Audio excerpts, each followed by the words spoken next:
What up, nerds, and welcome to another alpha episode of Straight Chilling, the weekly horror movie review show where you chill and we kill, slice, dice, and chop up yet another horror movie. My name's Bob. I'll be your host for the evening. This is episode 501, recorded Wednesday, August 21st, 2024. Tonight we're talking about another Patreon pick. This was chosen by the one, the only Lou. The movie is The Grey from 2011. Before we get into it, let me introduce everyone else on the show. First up, calling in from Washington, D.C., we got your boy Randeezy. Some motherfuckers are always trying to ice skate uphill. What's going on, buddy? Good to hear from you. Ready to get gray with you.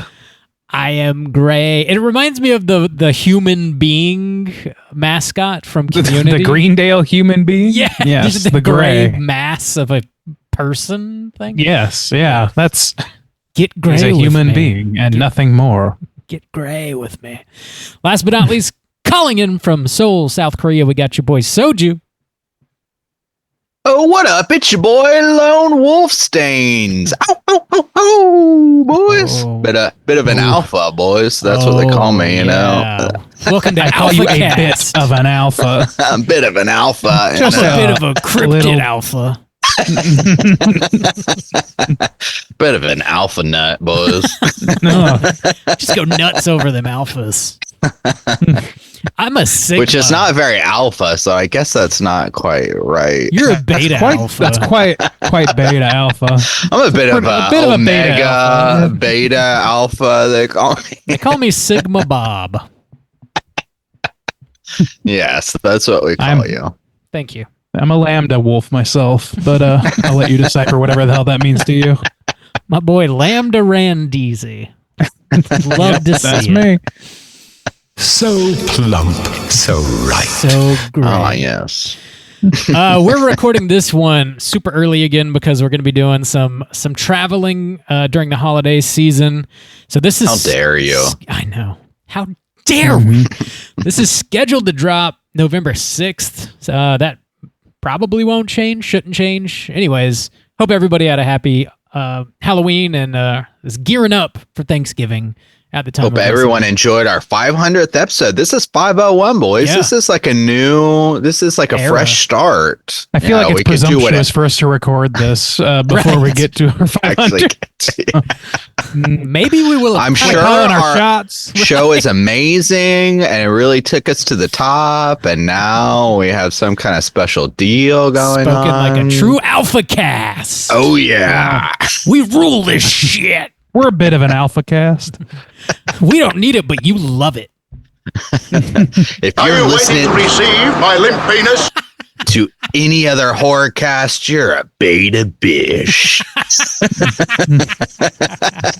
Pew, pew, pew, pew. I can't imagine being the type of person that would take being called a beta seriously. Like, that shit exists.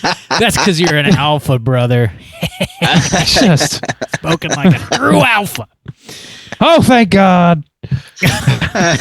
Oh, thank God. Dodging Oh, bullets. thank God. You bitch. You beta. Get away from her, you beta. Housekeeping, we can't really do because we're recording so far in advance, but the December poll's up. Vote on that. I bet for we did sure. some amazing things. I bet. Oh my they're God, incredible. I've got so many promotions to say, but I just Dude. can't say them. Yeah. And there's mini casts every other Friday. They're probably great. We probably got a shitload of new Patreon subscribers, so thank you guys for that. Yeah. We appreciate Slapping it. my ass. It's red. And Our asses are pert red. yeah, we did the entirety of the Treehouse episodes. We covered all 30 of them, and Yeah. that's finished now. We did So it. listen. Slap my ass, slap your ass, slap his ass. Happy Hanukkah. Yeah. Oh, I think- So yeah, I think it's safe to say our house is clean. Yeah, this house is so fucking clean. It's not even dirtied yet. This house is clean. All right, we're kicking it off with the main event. Let's talk about The Grey. What's on the back of the box?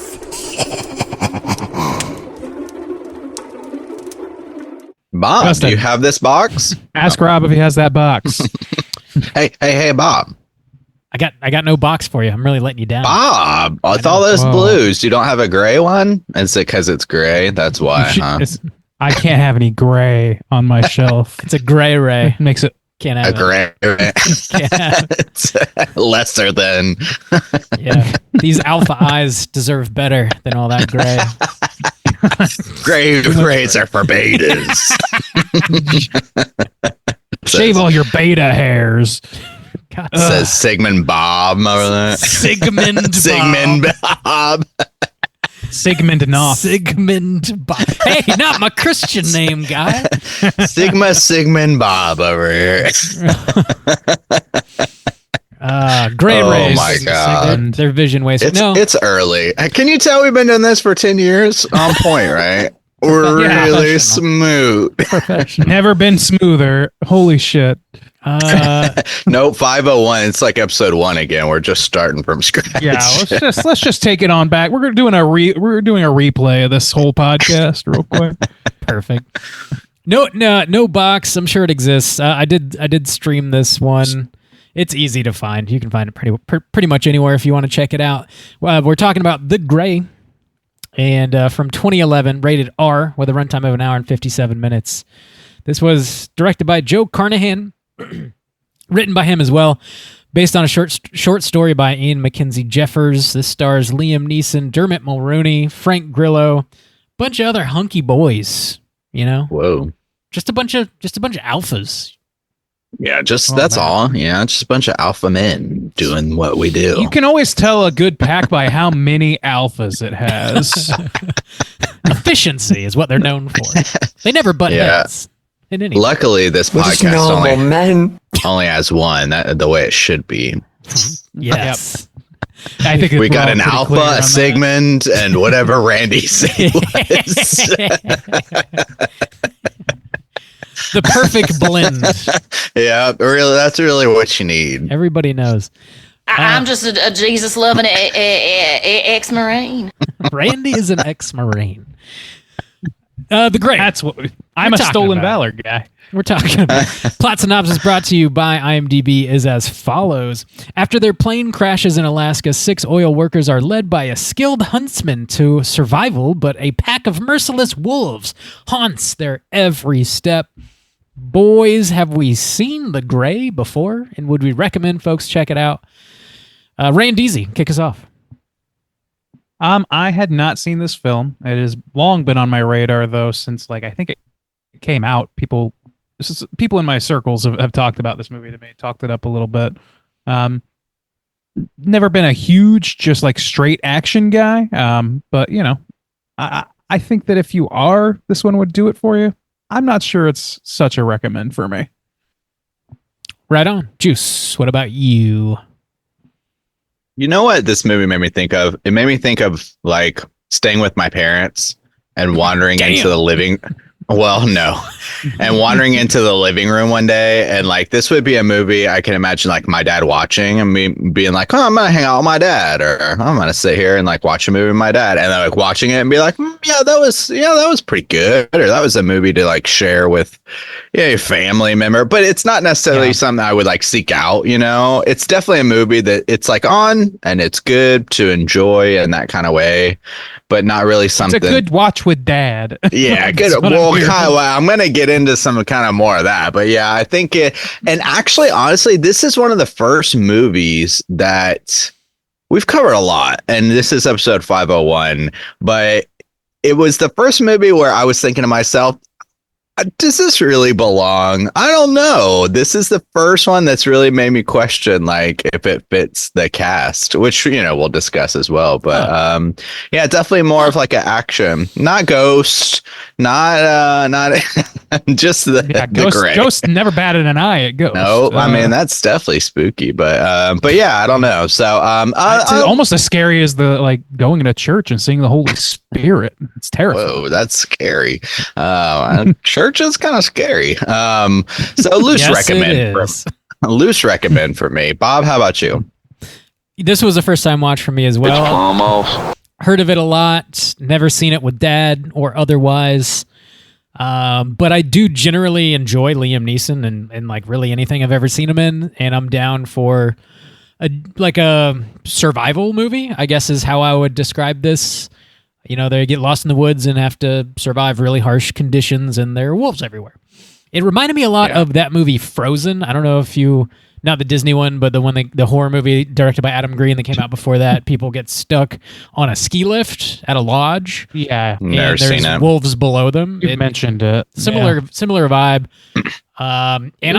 This is definitely close enough for me to be horror. We play fast and loose on this show, and alphas don't apologize. Here we are doing and in life, in the show, on the show, and in life. You know what? I kept getting confused with is that Leonardo DiCaprio movie. I can't remember what it's called, but yeah, I never saw that. Yeah, That's I bears, did. Justin. Totally different. I'm more of a bear guy.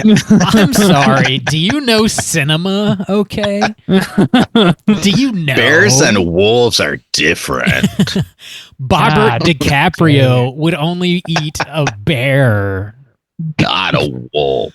Duh. Come on. Does he eat the Everyone bear? I knows don't know. that. I've never fucking seen it. I think I watched it on a plane ride. I think that was a plane ride watch. This fits very well in that zone. This movie. Yeah, the dad plane zone. It's The right, bad yeah, right dad. there. Yeah. It's in flight. Did you watch it with your dad or did you watch it in the afternoon? Yeah. It's those two. Kind of. Did you watch it on a plane with your dad? Oh, it's- That's Whoa. Too next early level. for football, Dad. What do you got? The gray? All right. I can only watch these 3 movies, son. Men just I got dominating this animals. Shawshank Redemption and one that you're not allowed to see yet. Damn. It stars your mother. All I'm right. 25, We're- Dad. I'm 20. Oh, if only. Almost. If Maybe only. when you're older, son. This one's if I had an alpha son. All right, we're going to be spoiling. That sounds like a very loose recommend, I guess, across the board here. God, as loose as it gets. Loosey goosey. But we are going to be spoiling the shit out of the gray, and here comes your warning.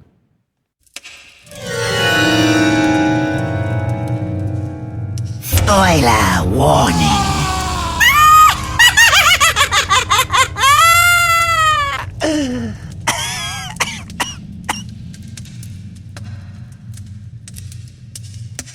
Whoa, Bob. Did you type up a plot synopsis?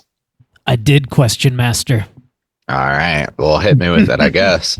Hitting you with my Proceed, best plot. says the question Bob the master. Alpha gives you permission to proceed with your plot synopsis. The Sigmund may regale me with a tale, me. but not too long. Isn't Sigmund's like a magic man, right? Or Sigmund Freud? A Wait, who's magic that? man. Okay, step back. Any gaining towards academia we could have possibly pulled off is completely fucked now. Who's that guy? Who's that Holy guy who's got shit. the tiger? Who's that guy? You mean Siegfried? and Roy? And/or Roy?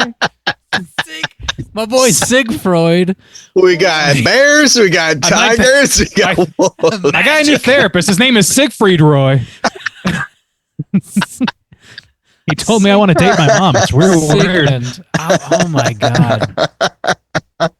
Boys, we're starting off 500 strong. This is going to be a good 100 block.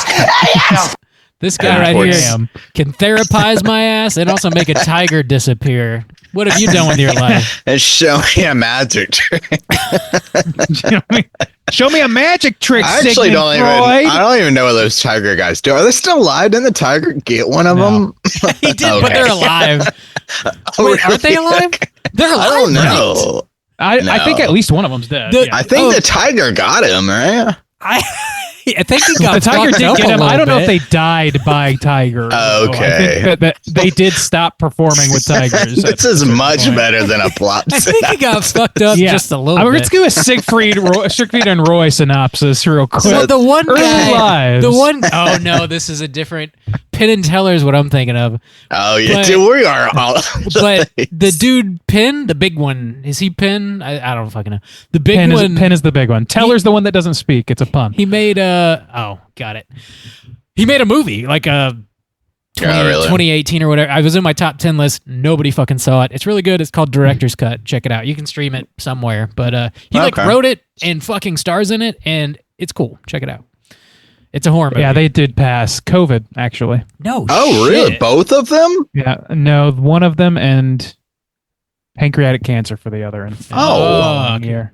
That sucks. That does Really sound- shitty. And there was a 2003 tiger incident. Oh, but to be fair, I mean, this is not great, but one of them was 75 and one of them was 81 when they died. I didn't realize they were that older old. gents. I know, Yeah, they were don't on know the either. block. Okay, They okay. had residencies in Las Vegas from like, Jesus. I don't know, the 60s or some shit. I only know Yeah. them from like Vegas Vacation. They've never aged a day since 1996 in Yeah. my mind or whatever. Yeah, it's amazing what celluloid does for you. Oh, man. Hey, okay. Yeah, plot synopsis of The Gray. Here we go. The Gray? What is the hell is that? What are we talking Gray. John Otway, he's working as a sharpshooter at a remote Alaskan oil facility, protecting the staff from frequent gray wolf attacks. His wife has died from a terminal illness, leaving him depressed and apathetic towards life. On Otway's last day at work, he considers suicide. The next day, Otway takes a flight back to Anchorage with several of his coworkers, and the flight crashes in Honey, you've got a big storm coming. the icy wilderness. The survivors build a fire and are attacked by wolves in the night. One of them is killed. In the morning, when the body is found, Otway suggests they head to the woods for cover, as a rescue team is unlikely to find them. Otway, Diaz, Talgett, Henrik, Flannery, and Burke, as well as Hernandez, all head south. When Flannery falls behind, the wolves descend on him, and they leave him dead before the others can help. When night falls, the wolves return, but they build a fire to scare them away. Diaz threatens Otway with a knife, and Otway quickly disarms him. A lone wolf then attacks Diaz, and they kill and eat it. Diaz also cuts its head off and taunts the other wolves with it. The group then discusses their beliefs, and Otway shares a poem that his father has written. The next morning, they find Burke has died from hypoxia. The group then tries to descend from a cliff by climbing across a makeshift rope and then down a tree. Talgett falls to the ground and is killed by wolves. Diaz also falls out of the tree and hurts his leg. Diaz, Otway, and Henrik are the only survivors now. They walk along a river, and the exhausted Diaz declares he can't go any further. He tells the others just to leave him, and they do. Otway and Henrik are then attacked by wolves again, and Henrik falls into the river. His foot gets caught between some rocks, and Otway is unable to save him. Otway then continues alone and appears to suffer from hypothermia. He finds a clearing in the woods and arranges all the wallets of his fallen coworkers in the shape of a cross. The wolves then appear again, and he realizes he's in the middle of their den. The other wolves back off, leaving only the alpha and Otway to fight. Otway takes some broken mini bottles in between his fingers and tapes them down. And he also tapes a knife in his other hand. As they're about to charge each other, the credits begin to roll, and there is a mid-credit sequence where we see Otway and the wolf both laying in the snowy ground, dying after their battle. It's not even mid credits. It's like you gotta watch the whole That's credits very like at the end end. credits. Yeah. And also, like, are we sure that's what's happening? Because it Yeah. didn't seem clear to me what was happening. It's a low shot. Yeah. About It's like you can see both of them. Like his head is lying on the wolf's belly, but it's like facing away from you, like so it's just Yeah. scalp. And then you just see a slow breath coming out of the alpha wolf, and that's really all you see. So I don't know. I wasn't sure. Like it just still felt ambiguous to me. Like I don't think that really reveals anything new. It just gives a burst of aftermath for a second for some reason. Interesting. Yeah, maybe I just read into it because it existed. Like, what if it's not showing anything new? Why have it? I guess. No, I agree with that. I just don't think I'm clear on what it is there for. I agree with that. Yeah, I wasn't 100% clear either. Okay. Well, maybe they're alive, maybe they're dead, maybe one of them died. Who knows? Yeah, I think that's fine. Honestly, all possibilities are fine. Like I kind of feel like it works regardless. If he succeeds and he's survived, but the wolf didn't, then that's fine. If the wolf is breathing because he's alive and he's just his head sitting there against the body of the sleeping wolf, that's also fine. The other wolves just start following Liam Neeson around. We have a sequel where he's. I kind of thought that was it. Like, is he part of the pack now? I had that inkling kind of occurred to me. Yeah. Yeah. I don't know. Are you guys familiar with this ridiculous internet meme, the Liam Neeson thing? What No. are you talking about? Let me regale you. Is this some skibbity bullshit? I don't know what that is. Oh, God. Randy. So maybe. You're lucky. You're lucky. Cool. There's there's a lot of pictures of Liam Neeson on the internet where he is just full blown pissed his pants, and the What? memification of it is Liam Peeson, and there's a bunch of theories that he has this hardcore dedication to his craft that he refuses to walk off set to go use the bathroom, so he just pisses his pants so he can keep working. There are a lot of. Or maybe he has Why? actual bladder issues or whatever. I don't really think it's got to be that. I don't really think there's any truth behind it. I did a brief amount of research and I couldn't find anything hardcore evidence. But I mean, you can Photoshop some piss on someone's pants real easily. True. Yeah, that's fair. Yeah. Okay. I just think it's a weird, funny thing. I've never heard of that until this moment. It's weird. You're welcome.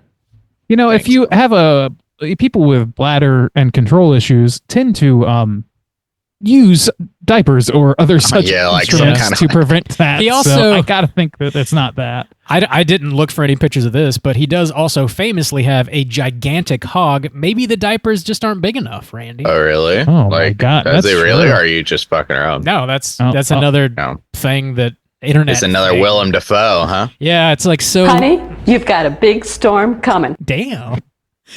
Calls us Dick Storm. Yeah, I don't know. It's just another one of those internet things. Apparently, you got a huge wiener. Sounds like a high school coach, Dick Storm, Mr. Storm. Dick Storm here. But he's a true alpha. Lead y'all kids to victory. To victory. So anyway, I think he does a good job in this movie. Liam Neeson really does kind of carry it, and he does action sequences well. He does, yeah. Liam Neeson is that kind of guy where he's got those movies, and I feel this kind of way about all Liam Neeson movies, where they all feel like those kind of dad movies, honestly. And one of the reasons I said walking out, my dad watching it, this movie has one of those feelings of. It feels like a type of movie that is made to allow men to have certain emotions. To experience certain emotions. It feels like one of those more crafted, designed movies that allow stoic men or strong men. Well, a little bit, but it also puts it in a setting that makes it seem they're pushing to serve where those emotions would be acceptable. Whereas if you're just in your everyday life, or you're not facing death, or you're not facing certain destruction, then you're not allowed to feel those things. But in this type of going to cry at Citizen Kane like a fucking exactly stigma. It's when you're but when you're crafting sticks and you're thinking of your daughter for the last time, and you're then it's okay to feel it's a fear. Only then. It's the kind of it's dad porn, but not the kind it sounds like. It's the kind that's the emotional dads dad are porn. yeah, I'm that good of a dad. That's what I like. It's an aspirational thing for dads. It's just I mean, it really Liam Neeson always kind of plays that kind of character where he's one of my problems with this film is he's always on top. He always has the kind of solution, but he's not to admit he's scared, but he doesn't do it with a tear in his eye. You know what I'm saying? He's just I don't know. He's too perfect. He just fucking knows everything, and he's leads the pack, and I don't know. There's a word for that sort of character. It's not coming to mind. Those words. Apparently not. Apparently I don't have those words. But no, I don't know. And so this movie feels like it's kind of shrouded in that whole kind of, or that lens. It feels like everything that happens, whether it's gruesome or whether it's emotional or whether it's considering, the afterlife or anything that's going on in this film, feels like it's going through that kind of lens. And I think that kind of, I don't know, dilutes it a little bit for me when watching it. I gotta agree, man. I feel like it's not even that he's too perfect or that he's an I understand they're trying to make a correlation alpha and all that stuff, which by the way is not a real thing. Bears mentioning. You don't work at a zoo. That is not a real thing in nature. You don't know, Randy. I'm familiar with the concept. The person they got that Randy. from one study. Director of that study has come out and said, "Oh, our bad. We did that in captivity. That doesn't happen in nature." And people still keep saying it like it's real.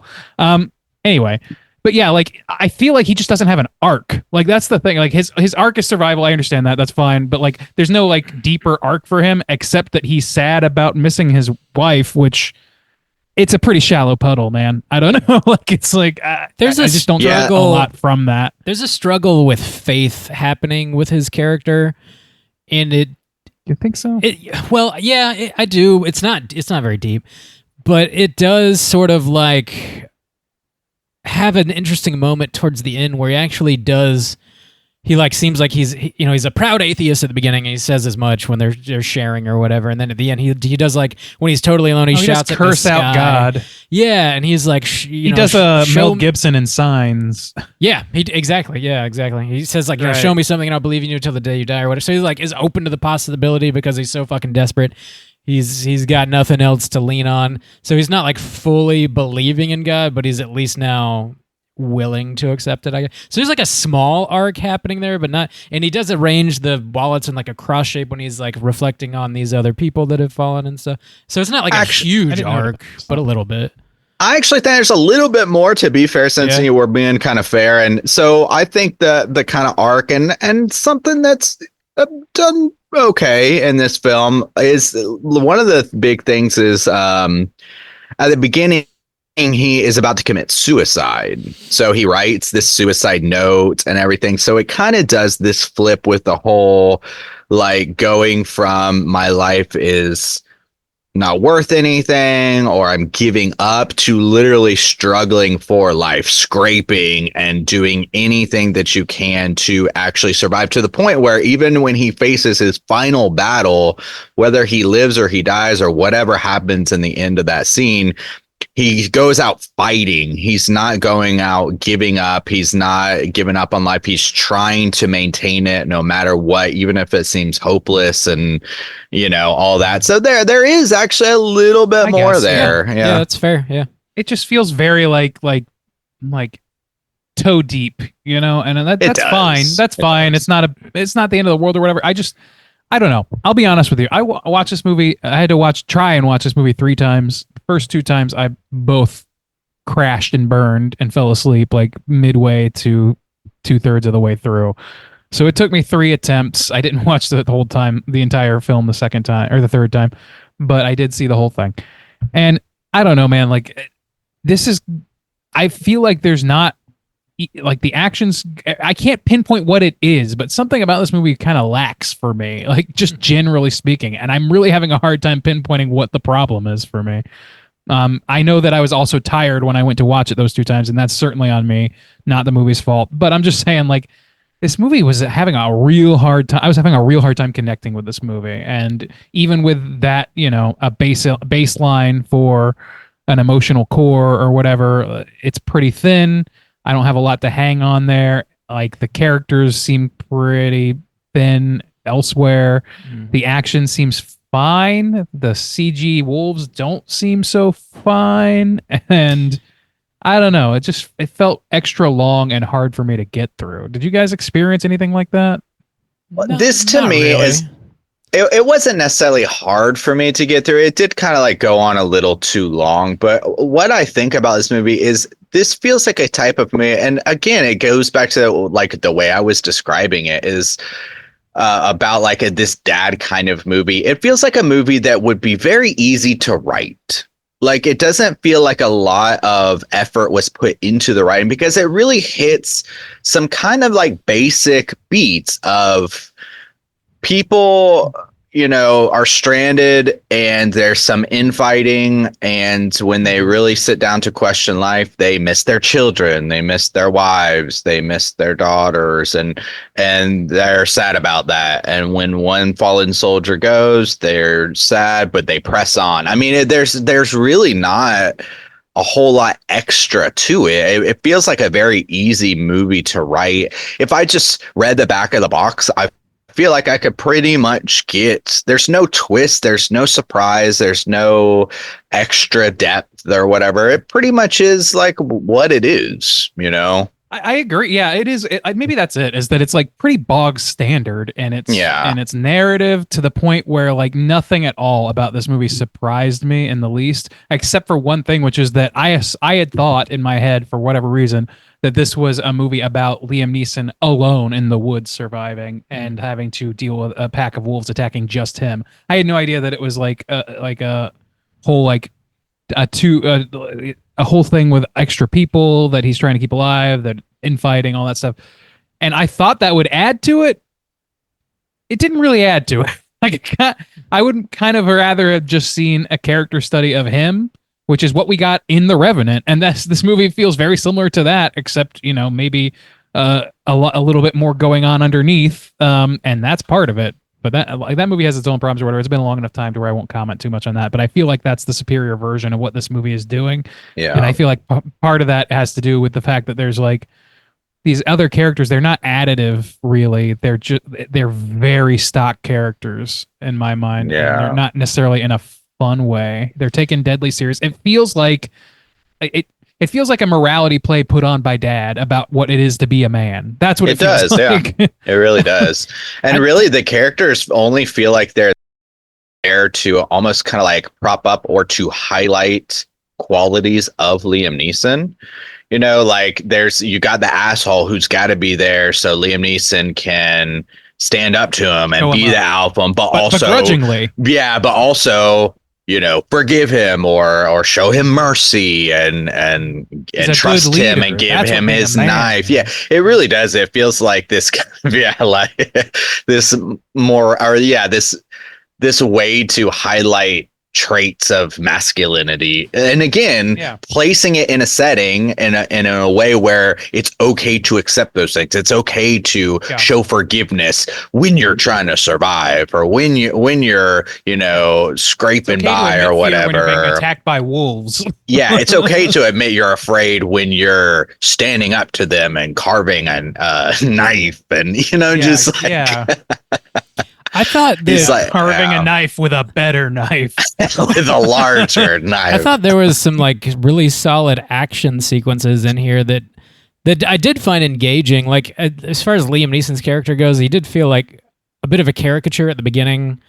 You get to know a little more about him, and it opens up in a way that is good enough, I think. But some of the action sequences here, like I really thought the plane crash was done really well. The way it kind of takes its time, and you're like waiting for it to happen. You know it's going to happen if you read the plot synopsis anyways. But like they all go to sleep and like they hang out on the plane for longer than I thought they would, and then it gets like super icy inside before it actually happens. And when that bitch rotates around and you can see like trees, I don't know. I just thought that was like really kind of well done. I pissed and I shit my pants. Yes. Dude, as somebody who flies just frequently, I don't like that shit. That shit freaks me out. Dude, I honestly, you're fucked. Because it was like a month ago that like a plane just fell out of the sky in like Malaysia or something. Did y'all see that? Where it literally like just fell straight down. It was like terrible. Yeah. For like and they were like, it was falling for like 2 minutes. It's like, I can't even imagine it's a long 2 minutes. I've heard that Bright Eyes song. Dude. I don't know, man. I didn't have that reaction to this particular plane crash, which is crazy because I feel the same way generally about that stuff. Like even the one from Lost or whatever, that shit blew my tits off when I was a kid. I loved that. It was like incredible to think about, like, oh my God, the fuselage ripped in half. And that's what happens in this. But it didn't sell for me really. I don't know if it was because it was so telegraphed. Yeah. It was okay for me. It's funny. I had the subtitles on, and before the plane crash, they're just general like background discussion, the type of discussion that you have when it fades out and Liam Neeson's like trying to sleep or whatever. It's so ridiculous. I don't remember exactly what it was, but it's so like if this thing goes down, don't put your head between your legs. That's bullshit. And they're like, why would you even say that? Even that, but just like the subtitles of like what's happening, it's like so background, like background actors noise or whatever. But yeah, I don't know it. But Also, too, you know, when the plane does go down and they're like finding people and they're bleeding, you know, one of the very first things that happens is Liam Neeson finds this guy and he's dying, and he tells him he's dying, but he says it's okay, and he calms him and he walks him, even though he has no faith. I mean, just that whole thing of like he's in a time of stress, but he's gentle, and even though he has no faith, he gives somebody faith in their dying moments. Right? It just it's literally the thing from Bone Tomahawk at the end where what's his dick is kind of, yeah. Oh, yeah. I had to tell him what he wanted to hear, but we get to but the brutality of that scene is what makes that work. Like, it's so brutal what happens in that scene. And this scene, it's like, you know, it's as impactful as any other scene like it. But that's just it. Is there's a lot of scenes like it where it's like the stoic person has to be there and just gives it to him straight and does the the reaction, the honest, truthful thing, and tells him, and it's like, yeah, you're gonna die.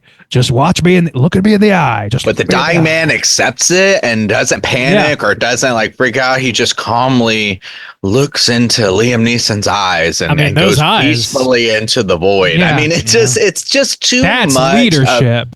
It's just too much of a. This is the way it is magically in Dad's minds. Like, that's what it feels like. It does feel like this kind of like wish fulfillment fantasy thing a little bit of like, if someone was dying in my arms, this is how a man handles it. And if somebody needs leadership, this is how a man handles it. Everyone else but not Liam Neeson. You could read into, like, as the movie develops and you find out that his wife has passed away, is a lot of flashbacks of like, laying on the bed with her and looking into her eyes, and he probably has a lot of experience of, like, I assume, comforting her as she was passing. So it's kind of ready for it, I guess, when it happens. Maybe they could have flashed to her for a second like they do in other parts. That would have been, maybe. Here's the other thing, though, like, and correct me if I'm wrong. Grant, I watched this so many times and I still have problems with, like, I still can't remember certain things. So, was it clear that she had died at the beginning? Because I wasn't sure. That's it was left supposed to be the twist. Right? It was, yes. So, like, you don't know that, and so I guess that's why they wouldn't have telegraphed it there exactly. But I don't know why they try and make that as a twist. Like, give me some. Yeah, that gives me something to like. To hang my hat on as I'm watching him go through all this to bring home what you're talking about, Justin. If they don't set it up and just the recontextualization of it, it's not big enough of a twist or anything like that to mean anything. The whole time I'm like, well, is she dead or is she just left them? Who knows? And I guess we'll find out later. And that's it. Sure. I wouldn't call it a twist at all. It's just like it's a reveal, I guess. Well, I think it is a little bit, because the whole idea is he another element that it doesn't really kind of matter, but they use it to set that up, is he writes this letter. And so you're thinking like, yeah, she is out there somewhere and he's trying to contact her. You know what I'm saying? So but it doesn't, I mean, it doesn't really matter. I think from the minute he was writing that letter, I was already suspicious. I was like, well, I'll bet she's probably dead. This is probably a journaling device or something. She did. And it's like, I bet the tiger got her. It seems very clear that that's what's happening, but also they leave it so ambiguous. I'm like, maybe I'm not giving this movie enough credit. Maybe it'll do something different than what seems very obvious to me now, and it does. Instead of just like treats it like a big reveal. He's a magician. He can read into the movie's mind. Me and my tigers will psychoanalyze your ass. Damn. I want a psychic tiger. That's what I want. Me too.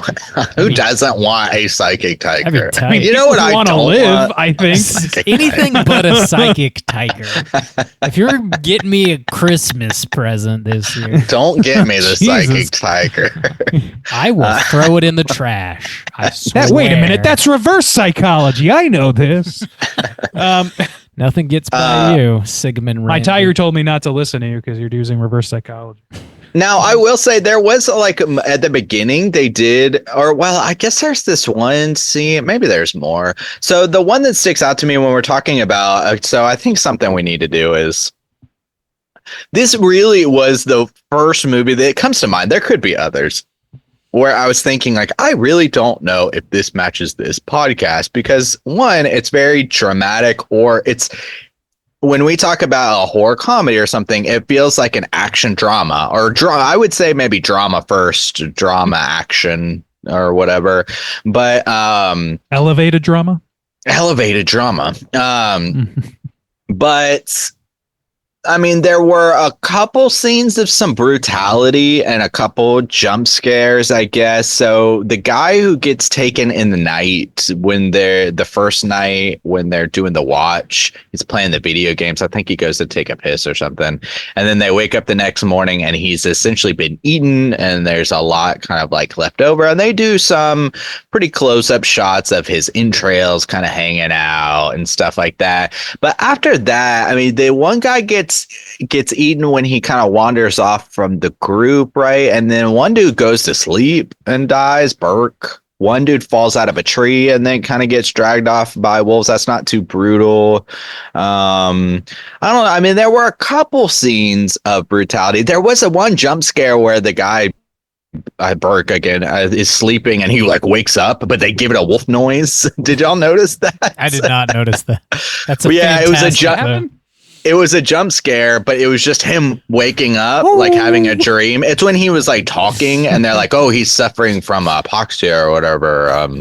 But it made a wolf sound when he like sat up and I was like, Jesus Christ. But yeah, I don't know. Did y'all find it? Well, like what was the horror elements in this for you guys where you could kind of justify it being on a horror podcast? I think I don't justify that. I mean, I know we don't need to I'm just like, as a discussion point. The survival element of it is like, I guess it's more of a real life thing. It's nothing supernatural, obviously.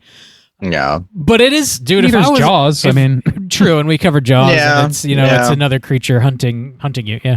So it's an adventure action as well. Yeah, survival horror, wilderness horror. Like there is a bit of a subgenre of that. And like, I think you're kind of splitting hairs. Really, I think this is close enough. There's enough tension in it for me, and enough gore in it for me. And there was, I don't know. I thought the plane crash was actually pretty scary.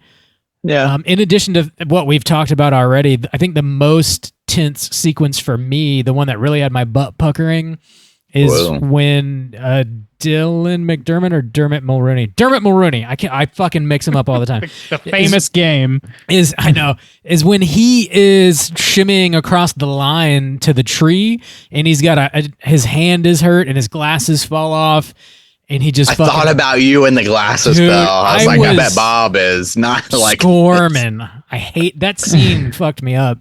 And then he falls and gets eaten by wolves. I thought that really built a lot of great tension.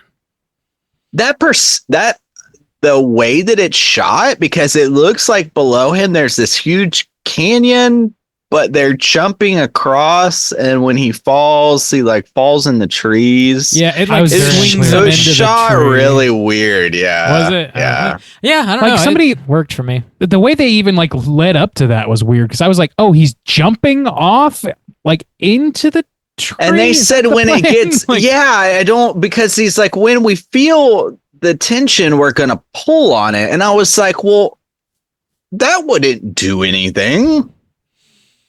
I don't know, because you're you're on a cliff and there's assumedly a lower cliff, but you're not swinging to the cliff. So if somebody's running up here and they jump and they get tense here and you pull on them, it's going to pull them back towards I think the idea must have been that they were jumping into a tree. Sorry, Rob, you go ahead. Yeah, he's jumping into a tree and he's going to tie it off.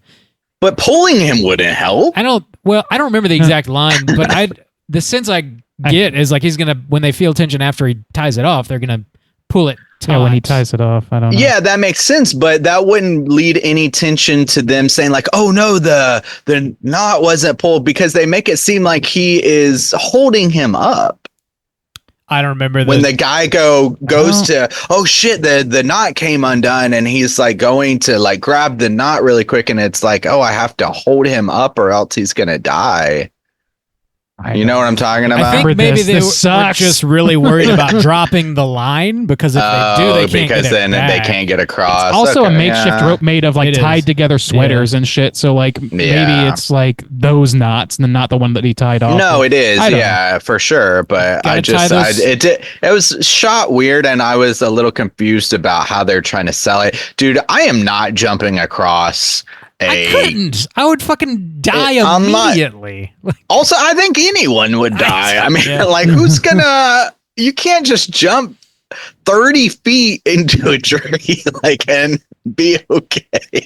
I mean, like, if you're an that's- Olympian, maybe, but I don't think This they guy- were. I don't Like you would think that you can would do at it. least run a real risk of impaling your whole fucking body on the tree you're trying Yeah. to bear hug Yeah. on your way over, like Yeah. at mere minimum. And if that doesn't happen, you might also not get a good grip and fall. Like there's a very, very slim chance that you're gonna That's not die.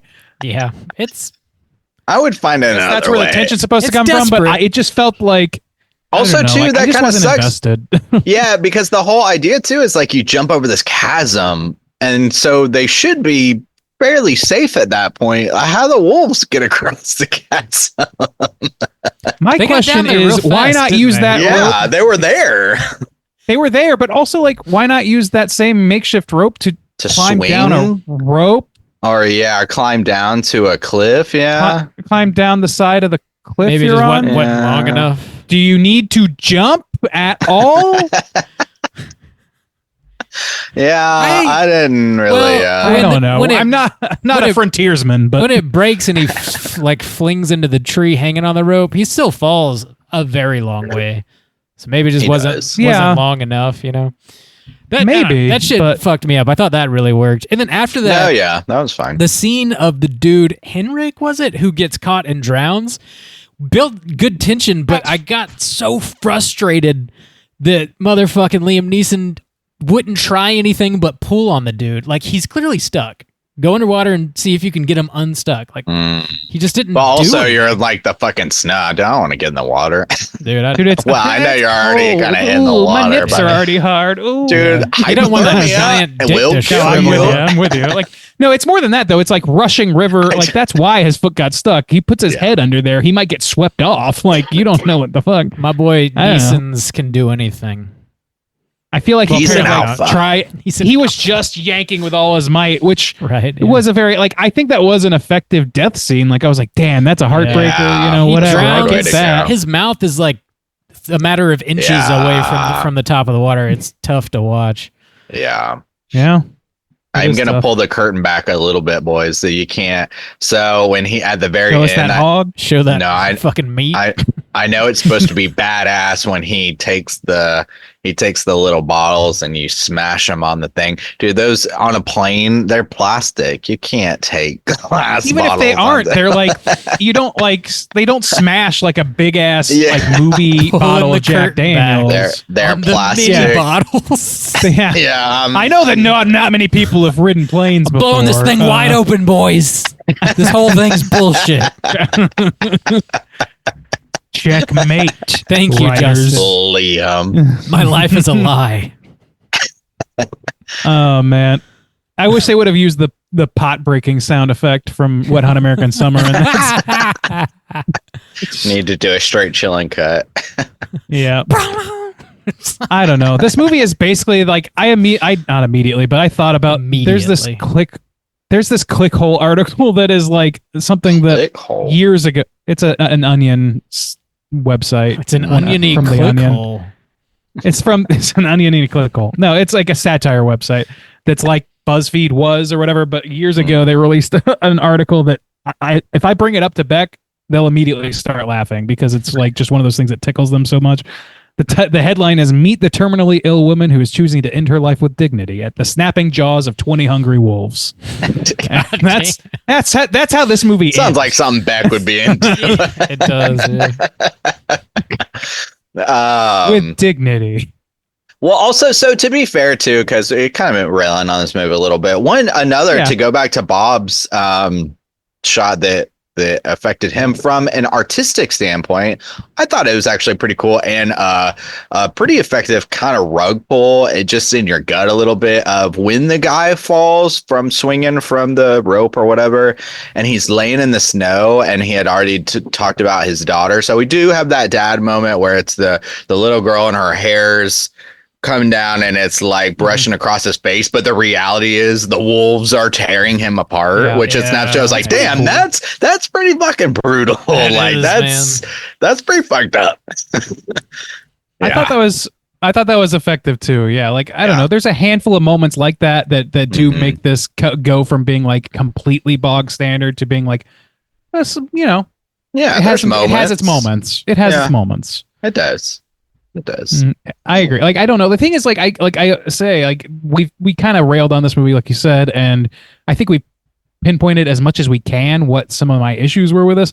But ultimately, it's just kind of a medium movie. It just kind of hits very medium to me. Sure.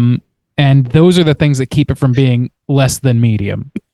Those are the things that help it stay above board, and that and Liam Neeson's performance and the fact that none of the other performers are doing like a god awful job or anything. Everybody's they're putting in the work and doing stuff. It's just like some of the writing and like the feeling that this is like propaganda for dads. Like, I don't know. There was another beat that was like, I don't know, fairly horrific. After Diaz kills the wolf, well, they kind of help him out, but the wolf attacks him. The lone wolf attacks him. They kill him, and then fucking Liam Neeson's like, "We're gonna shove a stick up this thing's ass, and we're gonna fucking eat it." It's like fucking You nuts, bitch! But they do. They eat it, and then Diaz cuts its head off, and it takes fucking like at least a minute. It's a really long sequence. I kind of appreciated that. Me too. It goes like it does the full Lord of the Flies thing in that moment, and I was like, "Fuck, we're getting off the rails here." You know, these boys are freaking out. Chaos. Precisely. I like that beat in the movie, and it feels kind of horror-y too. I like it, but I also feel like it's pressing the hate this character button real damn hard at the same time. Yeah. So I had a hard time not reacting to that part of it. But I did appreciate that when he went in to cut it off, it wasn't like a movie cut off where it's like a quick slice and he's like, and that's it. They made him take his time, and they didn't like linger on the shot so much as they just kept cutting back and forth. He just wasn't done yet. And he's just like, and he's just kind of going at it, trying to get this thing to work because he wants to make his big fucking dramatic scene, and it just takes him forever. It's like somebody trying to I don't know. It's like somebody trying to break a bottle on the maiden voyage of a vessel, and it's not breaking. It feels like, I don't know. And Alpha would have cut that wolf's head off in one slice, no problem, man. But he would have done it with a solitary tear strolling from his stoic eyes. Out of respect, of course, for the wolf's life. Yes, that's what a boy like. You don't waste a single part of that wolf. You honor it because you're a man. You honor it. By ramming a stick up its ass. Well, I mean, I have a daddy kink. Damn, I don't know how that applies. They should have just held on to Liam Neeson's giant dong and climbed down that. They would have been safe. You know? Apparently. Well, you never know when it's going to start spouting piss and they're going to be slipping and sliding. You can't control it. I don't like that. That's a meme. That's a little situation I don't like. Oh, come on. Richard Gere has it worse. Come on. I don't know. Do people know about that? Like the gerbil? Yeah. It's in Scream. Oh, yeah. I don't know. Yeah, that's right. It is in Scream. I'm sure all the young folks listen to our show. I wonder if they have any fucking idea like what that is referencing. Like that can't be a thing that younger folks know, right? I don't know. It doesn't have the word skibbity in it. I don't know what a skibbity is. God. We don't need to know. The less you know, the less you can repeat. Don't let me pass this virus to you. I am infect me, Randy. Oh, God. Something I did not necessarily love is I just generally don't enjoy narration in film a lot. And this movie opens up with Liam Neeson narrating what turns out to be a suicide note that he's writing. And that reveal is effective, I think. Like when you realize that, you're like, oh, fuck, he's not just talking. Like this is going to be it. He does more than just the suicide note. Or is it because I don't know when he goes into the bar and he's like, I I need to be around people like me, the convicts and the outcasts. I think it's illustrating what he's already written at that point. Okay, why would he write like that then? If that's a suicide note, that's not great. Because he's like, I don't belong in society. Suicide. Yeah, that's what it is. This needs a second draft, Liam. God. Come on. Liam, you can't go out on this one, my guy. I mean, come on. Come on. Look at that dong. You deserve better. Dude, we had this, and then earlier this year we did that True Detective Night Country or whatever. Dude, we talk about hating desert settings a lot, but equally I could not live in Alaska. That is a no-go for me. Oh yeah, living in but I mean having gone to Iceland in the snowy seasons, like that shit kind of rules as a visit. It's pretty great to experience. I wouldn't live there though. Fuck short term. Oof. Yeah, absolutely. But I don't know, like the idea that people go there because they don't fit into society anywhere else or whatever. That's an interesting thing. I don't know. Like, and some people like the cold. Yeah. No, and that's totally fine. And there's people native to that area. Like, it's fine. But like, I feel like that's maybe a bit of a trope, but I think it's a trope that they didn't necessarily make as good on as I would have liked. Most of the characters in this aren't that insane or whatever. Diaz is the only one that acts like a huge prick, and it's just so that Liam Neeson has somebody to take out his male aggression on in an acceptable way. So that's the thing about this movie too, is you said like, they're kind of in this mid ground where you kind of thought, maybe this would be a Liam Neeson solo kicking ass in the wilderness. And it's not. You have the supporting cast, but the supporting cast is kind of annoying. Yeah. You've got that one guy who makes it kind of halfway, I guess, through the movie, who's just fucking obnoxious. And he's meant to be there because he's going to get taken or whatever, but it's just wrong movie. No, well, yeah, I guess. And then Liam Neeson, that one guy to kind of test Liam Neeson, but it's so negative. And then the guy, I guess, playing the video games too. They're all just like kind of annoying or assholes, and they're essentially there to be this movie's red shirts. And so I don't know, it makes it a bit of an unpleasant experience because they're annoying or pieces of shit. Very few people power struggle or anything like that, and that's the thing that is resonant with the themes that they're talking about in this movie. Like, is the power struggle of like who's lead? Yeah, that Diaz sort of shit. Diaz does, but that's it. And he backs off real hard. He like submits to the alpha's authority, and like he eventually doesn't kill himself, but he allows himself to die and get ripped to shreds with dignity. But I don't know. With dignity, of course. That's like everybody. I think Justin's right. Like everybody's kind of like nobody is like, I don't know. Nobody is vying for anything. They're just sort of like passively kind of dickish and like out of touch with what's happening with them. I agree. At worst, and they fall into line so quick just to follow somebody. Maybe that's part of like what they're. Maybe that's part of the theme. Dude, if I just survived a plane crash and somebody else is out there making some spear sticks and like, all right, we're gonna head to the woods. I'm like, yeah, let's just do. I'm not fighting anybody. Yeah, I don't. What do you like? Yeah. But you and I are not who we're talking about. I know. I'm just saying, like, in a general sense of, what am I gonna do? Hang out here at this plane? Like, I mean, where you see the wolves attack? Well, where the black box is, I don't know. Like, there's reasons you could have that discussion, but like that's the thing. Like even on Lost, they did that shit where some people moved to the caves, and other people think, no, we won't be seen at the caves, like shit like that. Like there's very little of that. And it feels like everybody just like falls right into line with what Liam Neeson is doing, which may be a quirk of human nature, but they seem to be setting something else up in the previous moments to where it would be more of a power struggle. And they just don't really make good on it for the most part, I don't think. Yeah. When Liam Neeson, I'm pretty sure he's talking to Diaz, they're having like some sort of power struggle, and he says, I'm going to start beating your ass in the next 5 seconds. That's a hell of a line right there. Gonna beat your ass raw, yes. Out of respect. The wolves were okay. Like the CG was maybe not perfect, but it wasn't. I didn't find it to be so bad that I was like, oh, fuck. It wasn't so terrible. bad. A lot of it was very cheesy. They worked though. around it a lot. They did. The scene where they first come up and all the eyes start lighting up in the dark. They're still at the plane, and the guys all stand around like they're their own pack with That's their so sticks. movie. And he's like, "Don't move!" But then all the it's like the wolves just open their eyes because all of a sudden it's just like these lights popping up with their wolves' eyes. Yeah, they just appear. Yeah. That's that's kind of funny actually.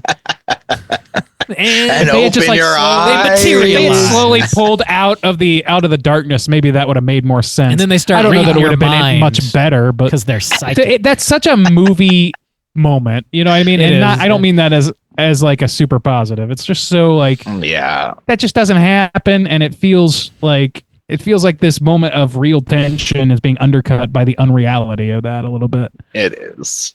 Would you guys hang out in that fucking bar at the beginning of the movie? Dude, I mean, If it's the only one in town, I guess. I guess that's fair. Yeah, that shit was nuts. There's some rough characters in that. Yeah, they casted well. We're just normal men.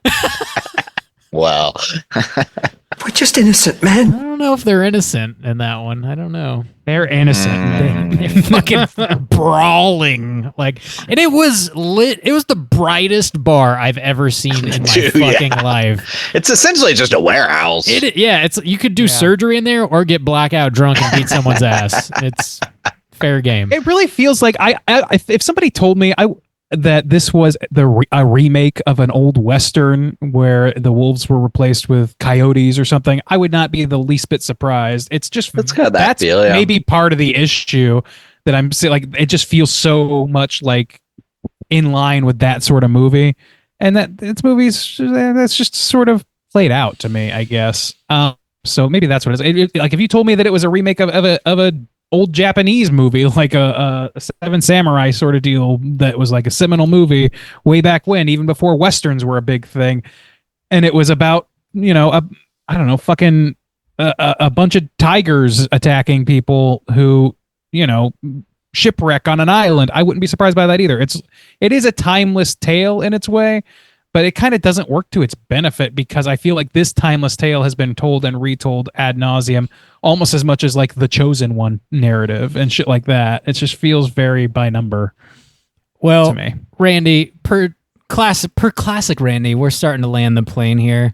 Any other major points you guys want to hit before we go ahead and rate this thing? I'm already rating.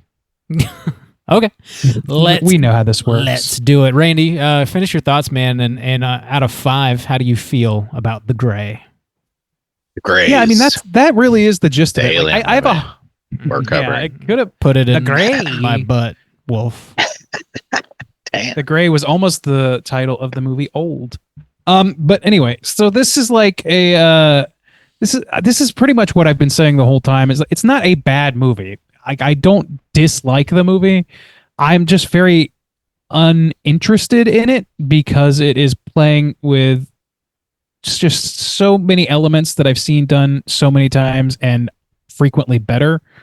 I feel like the acting is a little bit better than your bog standard version of this movie. I think that the action sequence is about on par with what you would see. It feels very of its era. In its action sequences to me. It's not incredibly well thought out at certain times with the logic of it. The whole thing is like this fucking wolf expert leads them directly to a goddamn wolf's den. I don't know, man. Like, maybe you're not real good at this. I don't know. It just feels like something that I don't dislike. I enjoy it on just like a very surface level, but I'm not interested in engaging with it very deeply. It doesn't really. It sort of deigns like it's got a deeper point, but it doesn't really. I don't really think that it has a point that isn't made in better movies, in much better ways. So to that end, I dislike it. But to the other end, where it's just like a good, solid action flick that, gives you what you plopped the money down for or whatever, I'm kind of okay with it. Like, I don't have a big problem with it. So for me, that puts it dead center of my rating scale. My experience with it was extra not good, and that's partially my fault for being so tired when I tried to watch it. But I'm trying not to include that as a factor, but like just generally the experience I had was, yeah, okay, it's a movie. It is something to watch, and I have watched it. So to me, it's a 2.5, I think. 2.5 from your boy Rand DZ Juice. How do you feel? Yeah, I feel about the same. Like you say, it's not a bad movie. If I obviously watched it for this cast, but if I had just caught it, I would have been like, yeah, it is what it is. However, if this was like a plane watch and I was watching it solo, I probably would have cut it off at the halfway point, to be honest, just because it is very kind of like stock standard. It's not really doing anything new. It's not really doing anything that I feel like I haven't seen or experienced before. There's nothing particularly exciting or interesting about the elements that they're bringing to the table. They're just there to kind of move the plot along in a manageable type of way, in a reasonable type of way. And it does it. It really just does feel like it's just kind of like doing what it needs to do to be called a film. Like, I don't know. Like it just, but yeah, Liam Neeson is too perfect. He's too stoic. He's too idolized kind of dad vibes or masculine vibes. And he just always has the answers, and the whole twist of the end is his wife that he was already missing. She didn't actually leave him. Who would leave Liam Neeson? She died or whatever, so it's like, even He's that, it's mourning. like, With that hug, no one would leave. yeah, it's like, he's not even flawed in any kind of way. His wife died, and so he's sad about that. She was into the frequent urination too. Bob. Wow. Have some respect for the dead, Bob. R.I.P. Liam Neeson. The real dead person in this movie. So yeah, I don't know. I mean, it's a capable film, and it does what it needs to do, but nothing else. Not really bringing a whole lot to the table here. So yeah, I think I'll just echo Randy and say it was a 2.5. That's fine. Bob, out of 5, what are you going to rate The Greys? The Greys, the famous alien film with all the butt pros stuff. Yeah. Yeah. I think I'm mostly in line with you guys. I might be a little more like down with what this movie is serving up. I think this is like the perfect flick. Like if you were gonna describe like a flick, not like a movie or a film or whatever, this is just like something to throw on like with the family, kind of your dad scenario, like something that's gonna be relatively tense and pleasing to most people that encounter it, and it's got a well-known dude, Liam Neeson, doing kind of like his Liam Neeson badass thing, and I think he does that well, and that's kind of what people typically expect from him. There's a little bit of gore. There is, when the plane crashes, something that I forgot to mention is someone is still strapped down alive, and the dude next to him is cut clean in half. So there's like a bit of gruesomeness happening here. Not a ton, but enough, I think. And it did build some tension in some scenes pretty effectively for me, specifically the whole canyon thing. The Lord of the Flies aspect adds a bit of flavor to it as well. It's not a super deep movie that I think requires a ton of pondering. It really just is like that. It's a popcorn flick. You throw it on with a fam on a lazy Sunday, and you get popcorn classic. You get to see Liam Neeson, put some motherfuckers in their place, but with his heart because he loves them, and he really, it's like really a is few a big years softy. away. It's like a couple of years away from being like a red box fodder type of movie. Yeah, you know what I mean? Kind of is that. Yeah, it does have a bit of the dad porn thing going on, but like you could, I don't know, perfect double feature, Gray and Fear. Like, I mean, perfect double feature if you want to like militarize your dad. It's been beer. God damn. Holy shit! I gotta step up, dude. That episode's funny as shit, though. Go back and listen to our Straight Chillin' episode covering Fear. That shit's funny as fuck. Fear review. Watch the behind the scenes. You can see my nipples. Yeah, Whoa, yeah. you actually For can. Eva. I forgot about that. For Eva. Yeah, I'm a little higher than you guys. I think I'm going to come in with a 3. I think there's more good than bad here. But yeah, it's not blowing your giant wiener off or anything. That's going to put our aggregate. Thank God, I need that. it's not going to wolf your giant wiener off. That's all I got going for me. So It's all I got. My giant wiener. there's a HBO show called Hung about this very concept. I got nothing except my giant wiener. That an amazing I'm bladder just a humble control. motherfucker with a big ass dick. All I got. Humble motherfucker. That's going to put our aggregate at a 2.7. And as is per usual, whenever you guys pick a movie for us to review, we encourage you to send over a voicemail or an email with your own thoughts and rating. And Lou did send over a voicemail for us today. Randy, do you have that? I do. Here we go. Hey, straight chilling crew. It's Lou calling from the west coast of Ireland. And I'm calling with my U-Pick review, which was The Grey. I hope you guys liked it. I picked it because it's a banger. Now, people might think, is it a horror? Yes, it is. In my opinion, it is. Those wolves are not normal wolves. They're a monster. There's suspense, there's fear, there's gore, there's jump scares. So, yes, in my opinion, it's a horror. The plane crash is brilliant. I really, really enjoyed it. I thought it was an excellent, excellent plane crash. I know it sounds awful to say, but I did. And the deaths are pretty varied and pretty nasty. The first one and the last one in particular. Your man drowning at the end is heartbreaking. Let me think. Oh, Liam Neeson is an absolute badass in this. Now, the irony hasn't escaped me that I'm calling about a film that I've picked which has an Irish bloke, and I'm calling from Ireland. It's a complete coincidence. I'm not a particularly massive Liam Neeson fan, but I did think he was amazing in this. And the end scene is epic. Once more into the fray, it's amazing. It sticks with me. Mental health issues, I've always had them, and I think that this film represents them really, really well. The music is amazing, and I'm pretty sure it's the same music that is from one of my other favourite films of all time, which is Sunshine, Adagio in D minor. I'm pretty sure it's the same. Correct me if I'm wrong. And that's about it. Yeah, love you guys. I give this a 4.5 out of 5. I really, really hope you enjoyed it.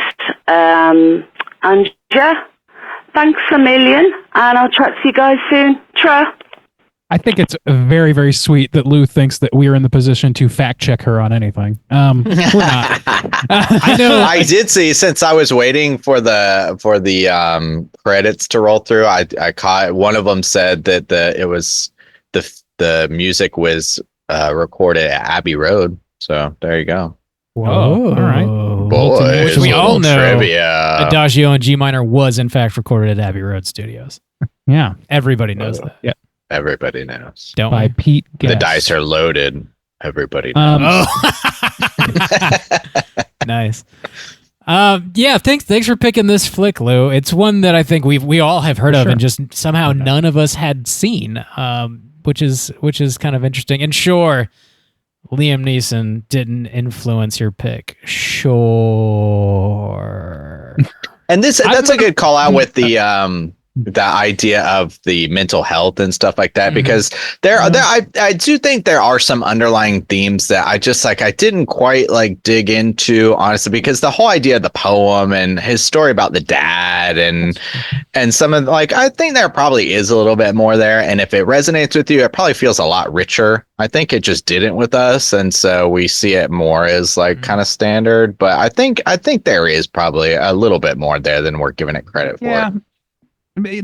I feel like that's probably true. I think it's pretty fair to say that they're going for something there. Yeah. Obviously, to me, it just rings as a call to altruistic masculinity and like traditional values in some degree or whatever.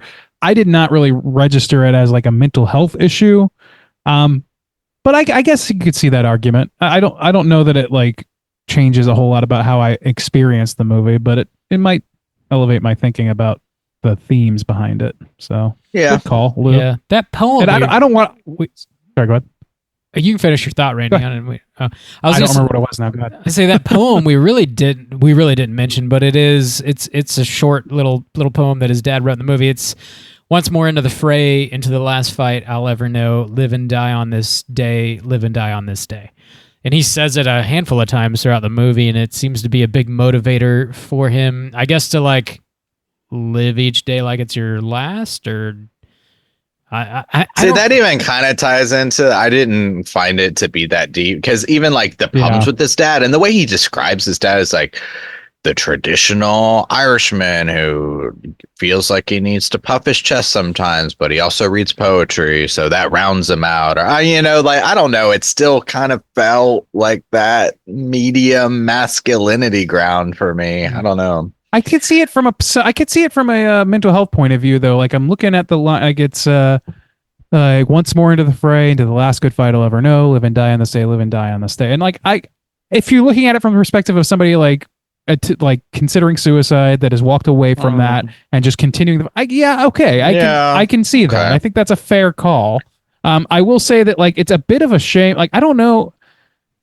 Every time I heard this poem start, I thought for sure he either said or was going to say once more into the gray, thus titling the movie. Was there the gray mentioned anywhere in I think the it's movie? just the gray wolves, I think is. Yeah, the wolves is what I associate it with. Yeah. But I didn't know that gray call. wolves was like a thing, like nomenclature wise. So that makes sense. So. I was trying to figure out, I thought that's what but every time I was like, is he saying the gray or not? Because otherwise, I don't know where this title's coming from. That's like a call, though. Yeah. Yeah, that would have made sense. It would have made it a little bit stronger, and maybe kind of would have made Liam Neeson. He didn't. If his dad had committed suicide, maybe that would have really brought that. Maybe he home. did, but they didn't really. I don't think they really, because then that would have been like generational kind of trauma, or like him living through that, because considering suicide in the same way, and keeping that poem in his mind and how it resonates with him.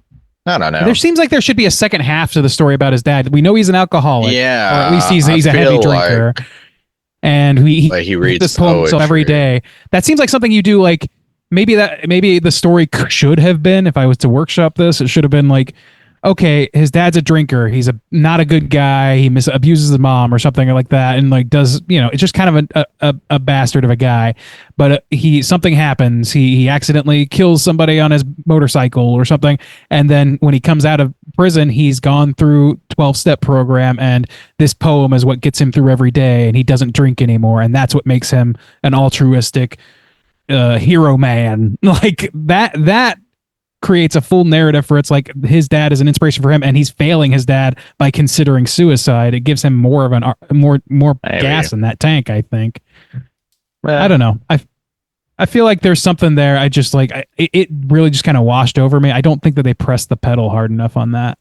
Yeah. At least for me. And maybe I'm just dense. That's also very possible that I'm just too stupid to have gotten it. Yeah, it seems like there's something percolating that maybe wasn't just totally fleshed out. I think we all kind of maybe vibe with that notion. Yeah, I think so. Regardless, there's some ideas here. And generally I'm like not mad at all that I saw the movie. So thanks for picking the flick, Lou. Yeah, thank you, Lou. Thanks for the support. Thanks, Lou. Definitely appreciate it. Yeah, thanks for grabbing a U pick. And hopefully we didn't bag on the movie too hard for you. I do wonder, can you confirm or deny the size of Liam Neeson's hog? What have you heard? You personally confirm. You're maybe one of your friends saw it, or I don't know.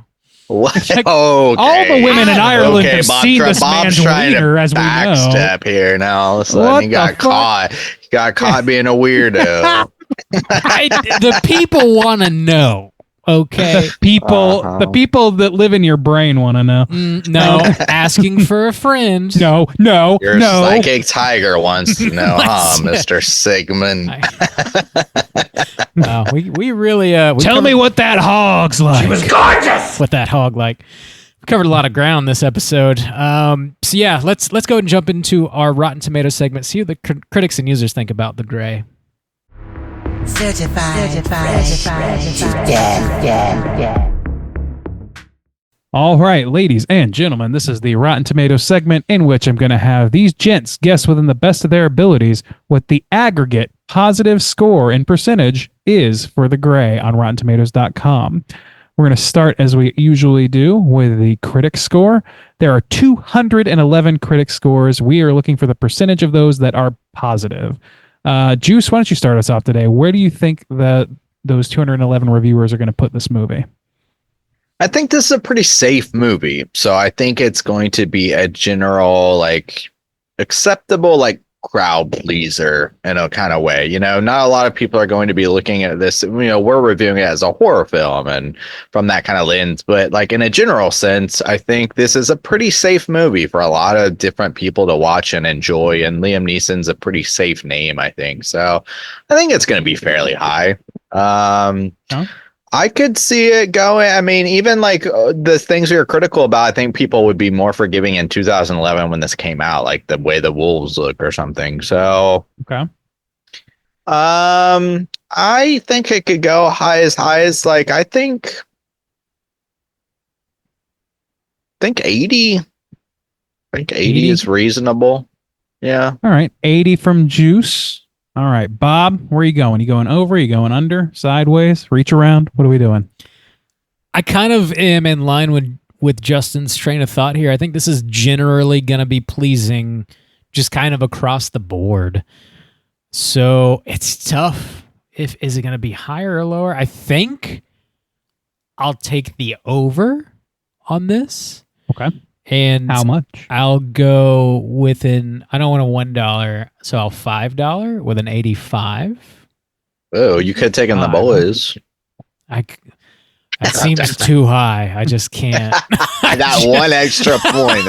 I just can't go that far. I just can't do it. Sorry. Can't bring myself.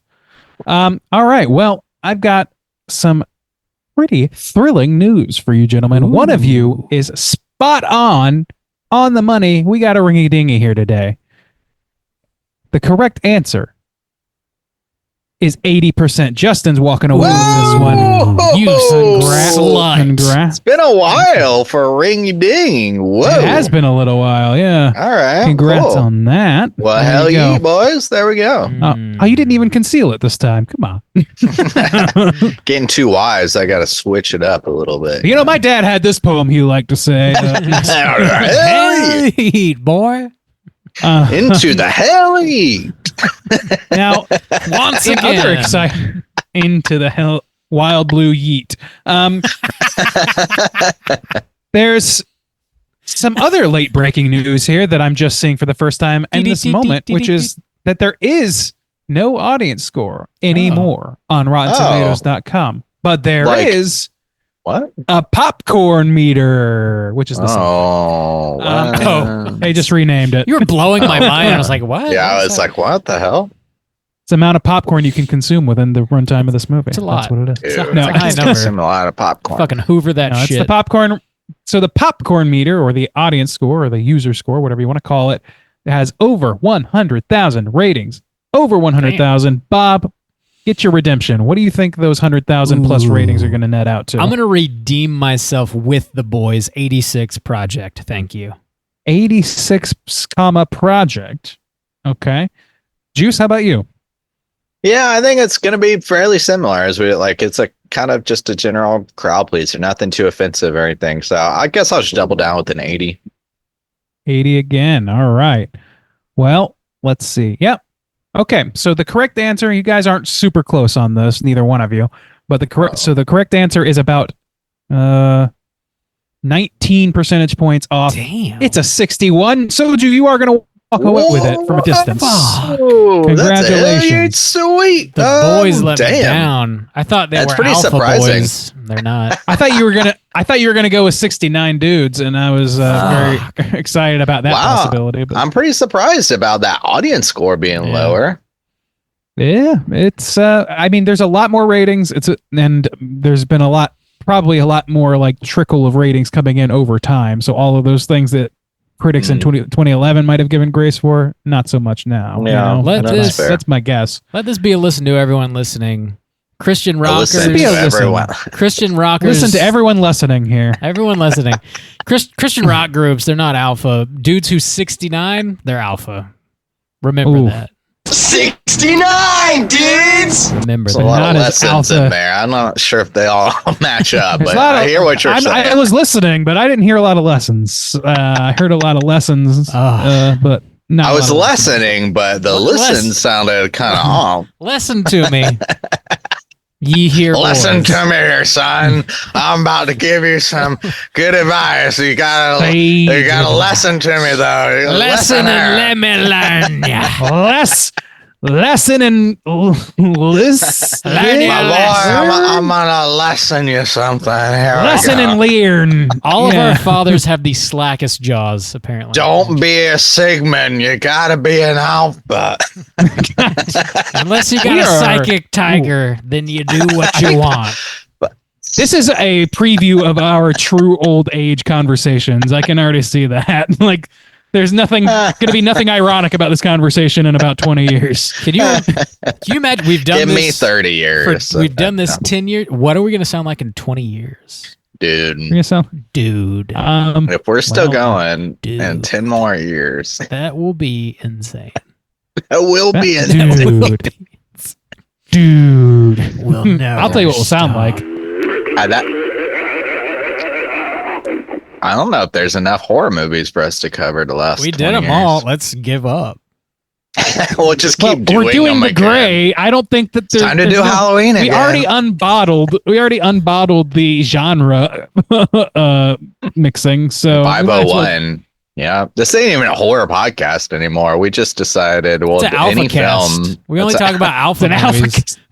I tell you, every time we mention the word alpha, we go deeper and deeper into the blacklist of YouTube's algorithm because we're adjacent to the Andrew Tates of the world. So I don't know who congrats that is. to us. I don't really. Are you serious? That thing? Oh, bless you. I'm jealous of your ignorance. Me too. Me too. Oh, that's wonderful. That's wonderful. Wow. Yeah. Yay. Stay that Good way. for me. Just forget that I could learn about every serial killer on Earth, and I would still prefer to know that than what I know about Andrew Tate. Right on. Okay. Randy, are you done? Was there any crazy negative reviews? No, yeah, there is more. Sorry, we were just chatting. There is a critics' consensus which reads, "The Gray is an exciting tale of survival populated with fleshed-out characters and a surprising philosophical agenda." That's a little lofty for my tastes, but okay. Yeah. So lofty. Okay, and we'll read one negative review. Sometimes they're funny. Here we go. Director Joe Carnahan says, "If you're afraid of wild animals or plane travel, this movie will put you off for good. For a good long time, excuse me. Really? One wants to know, why is that a good thing? What the fuck? Like, what? That's not a fucking criticism of the movie. Why is it a good thing? What do you mean I'll be afraid to go back in the water? What a mistake this Jaws film was." What the fuck are you talking about? It's a movie. That's supposed to thrill you. All right. Anyway, that's it. Let's move on, Bob. How you doing over there in Trivia Land? I got a little bit of trivia. Let's get into it. All right. It's totally time for trivia. Boys, according to Liam Neeson's account of the film, the temperatures got as low as -40 degrees while they were filming. That. Yeah. Holy shit. Yeah. Liam. It's amazing he still has a dick tip, much less the whole hog. That's Dude, true. I'm only filming films in like Greece and shit. Fuck that. I'll pretend Just it's covered cold. in I will grease. wear Just that greased parka. up. The only way. 90-degree temperatures. Greece Smoke or cigarettes to Thailand. create So that's the only place I'll make a film. Greased up in Thailand. It's the only way Justin will make a movie. It's the only way. I think I know what that movie's about. Sounds about right. We're just normal men.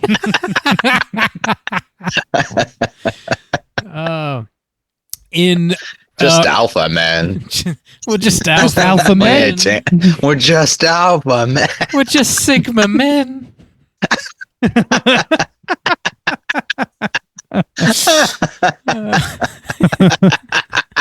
What does that even mean? I don't fucking know. I think that Are there I think alternates you know exactly to what- the alpha? If you have to beta? ask, Is that you'll like a- never know. Right? I believe Sigma is an alpha who is too cool to hang out with any other wolves, aka a coping mechanism for loners who have no friends. Wouldn't that be the Omega though? Wasn't that what the Omega wolf was? He was like the outsider That's wolf. that's what Liam Neeson said. I'm talking about like modern. Okay. Shit. So Oh, God. Not wolf I don't culture, know for sure. human culture. No, I don't know about movie wolf culture that's based on bullshit that is treated as real. I don't know. You got to read up on my wolf culture. Okay. There are two wolves inside of us. I gotta An go alpha, live a amongst the sigma. wolves to learn the culture. And Roger Ebert, my boy. Roger Eborts. God damn. Some critic named Ebort says.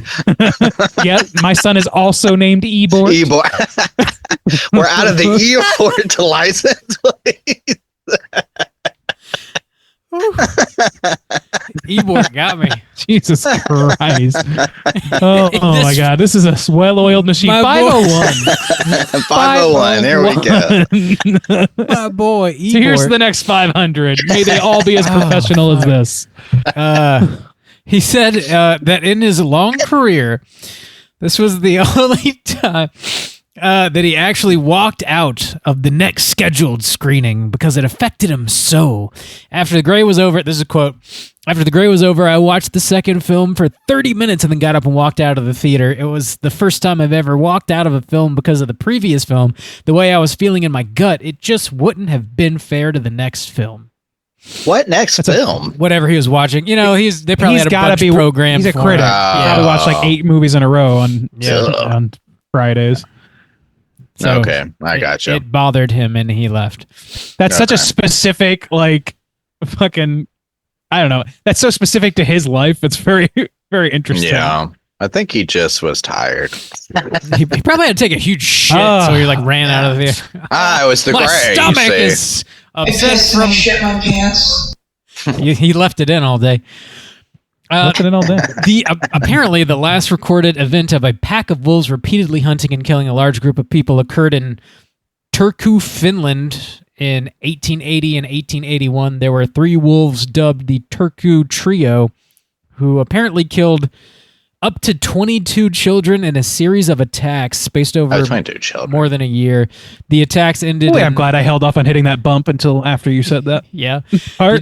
The attacks ended in 1882 when all 3 wolves were hunted and killed via shooting, and in one instance, they poisoned a wolf in a bait trap. So there you go. It's been a while. Children over a year. So this isn't. That's how you weed out the realistic at all. betas. You know, you just let the wolves sort. Well, I mean, just the whole That's idea the of Spartan like way. a pack of wolves like coming in and taking out one man one by one. That's not. I was like, I don't really know about wolf culture, but I feel like this is not correct. I now know everything about wolf culture. Yeah, okay. Rob's a real Wolfenstein, you know? He really knows his wolves. This is the last bit of trivia I have here. Apparently on January 19th, 2012, this was filmed in British Columbia, by the way. The British Columbia's The Province featured an article about the movie's crew buying 4 wolf carcasses, 2 for props for the film and 2 wolves to eat. And this apparently angered a bunch of environmentalists and animal activists. And, they did a bunch of, PETA got involved and, they boycotted the movie and things like this. So there you go. 4 wolf carcasses. Wolves to eat? Apparently, yeah. I've never heard of people eating. Is that a method thing? Wolf or meat? is it a... Well, Yeah, people. I mean, I assume for survival you would. It's like good you for kill your a wolf and libido. you're starving. That's Yeah. what I know about wolf culture. Yeah, I guess it would be like eating dogs, right? Oh, God. Holy jumped up ball-headed. Jesus, proud of me. I mean, I guess just it from is like a technicality. kind of, they are descendants. It's a couple chromosomes away. I don't know. Ugh, gross. Yeah, I'm not a fan. Not gonna eat a wolf. Not gonna eat a dog. No, I don't want to eat a dog. No, I don't think I will. Rob's really considering it too. If That's the voice of a man who's really giving it thought. They had bear meat in Finland. I remember that. Yeah. Bear. One could eat a bear, I guess. Did you eat? That's fine. Did you eat bear? Actually, now I'm trying to remember if I did or not. It seems like I would have. I try to kind of do that, but I don't know. I don't remember, honestly. As much as whenever I get the chance. I've had put them in their place. I definitely had it puts a little reindeer extra and tingle I've in your had tingle. horse in Japan, but I don't know. That would freak I me can't. out. I can't remember if I ate the bear or not. Honestly, Horse maybe. would freak me out, I think. I'd probably eat bear. I the don't think trots. I'd have a problem with that. Yeah, I think. Yeah, whether I did or I didn't, I would. So I probably did. Rattlesnake once. That's probably the craziest thing I've ever eaten. Rocky Mountain oysters, which I don't really aren't that crazy. They're nuts, I guess, but they're not that crazy. He's a little bit of a nut. They are nuts. Rob's a little bit of a nut. They're nuts, but that's pretty normal for me. I mean, They're nuts, but that's just the definition. You just eat them. That's just the technical just definition. plop them in your mouth. That's I know a lot about nut culture. I go around popping these nuts all the time, and let me tell you, I get some looks, but boy, it's This is savory. One of the most unhinged casts I think we've ever done, actually. I think so. I think so. That's all the trivia I have, though. I think, okay, let's call it. I think we got to round out with Cooter of the Week. Straight chillin'. Cooter of the Week.